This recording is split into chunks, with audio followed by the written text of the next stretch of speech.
चलिए अब हम जानते हैं कि how to measure the levels of development of country. ठीक है, हमें कैसे पता चलेगा कंट्री डेवलपिंग है, अंडर डेवलपिंग है या फिर डेवलप्ड है। ठीक है, उसके लिए आपको चाहिए होगी इस कंट्री की जीडीपी। जीडीपी मैंने आपको बताया है ग्रॉस डोमेस्टिक प्रोडक्ट। ठीक है, लेकिन सिर्फ जीडीपी से काम नहीं बनेगा, जीडीपी के साथ हमें उसका पॉपुलेशन नंबर भी बताना चाहिए। ठीक है, लाइक अगर एक कंट्री है जो बहुत छोटी सी है, ठीक है, और उसकी जीडीपी है फॉर एग्जाम्पल 5, और एक कंट्री है जो बहुत बड़ी है और उसकी जीडीपी भी 5 है, तो ज्यादा डेवलप कौन सी हुई? जो छोटी है उसकी जीडीपी 5 है, क्योंकि वो थोड़े लोगों के होते हुए भी उसकी जीडीपी 5 है, लेकिन इतने ज्यादा लोगों के होने के बावजूद उसकी जीडीपी सिर्फ 5 है। तो इस तरह पॉपुलेशन हमें जरूरी है पता लगाना। ठीक है, तो अगर हम उसको डिवाइड करते हैं जीडीपी को बाय पॉपुलेशन, तो हमें पता चल जाएगी जीडीपी पर हेड ऑफ पॉपुलेशन एक बंदे के लिहाज से कितनी जीडीपी बनती है उस कंट्री की। ठीक है, इसको कुछ बुक्स में जीडीपी पर कैप्टा भी कहते हैं। Capita is a Latin word that is used for heads, that means head in Latin. फिर कंट्रीज को हम 3 उसमें डिवाइड कर सकते हैं बेस्ड ऑन देयर इनकम।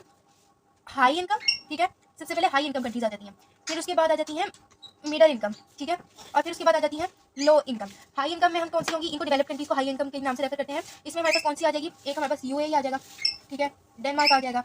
ठीक है, जो डेवलप कंट्रीज है वो सारी हाई इनकम में आएगी। ठीक है, इसमें ज्यादातर यूरोप की कंट्रीज है, जापान आ जाएगा। ठीक है, मिडिल इनकम में हमारे पास आ जाएगा एक, और हमारे पास इसमें लो इनकम में आ जाएगी, ठीक है, पाकिस्तान आ जाएगा। ठीक है, और अफगानिस्तान आ जाएगा। ठीक है, इस समय ए लिखनी है, अफगानिस्तान आ जाएगा। पाकिस्तान एक लोअर मिडिल इनकम कंट्री में है, यानी लो के भी जो 3 सेक्टर्स होते हैं, ठीक है, ये सबसे ऊपर वाला हम इसको सबसे हाई लो कह लें, क्या कह लें। ठीक है, इस तरह 3 सेक्टर्स होंगे, उसमें सेक्टर्स नहीं मतलब 3 लेवल्स होंगे। ठीक है, सेक्टर्स मैं उसको ऐसे रेफर कर रही हूँ, नहीं 3 लेवल्स होते हैं मिडिल के अंदर भी। ठीक है, एक हाई लो होता है, एक मिडिल लो होता है, अपर लो या हाई लो, अपर लो। ठीक है, एक मिडिल लो होता है, ठीक है, और एक लोअर लो होता है मेरे ख्याल से। ठीक है, पाकिस्तान इस वाले में आती है मिडिल लो में। ठीक है, तो इट मीन्स वो लो इनकम कंट्री हुई।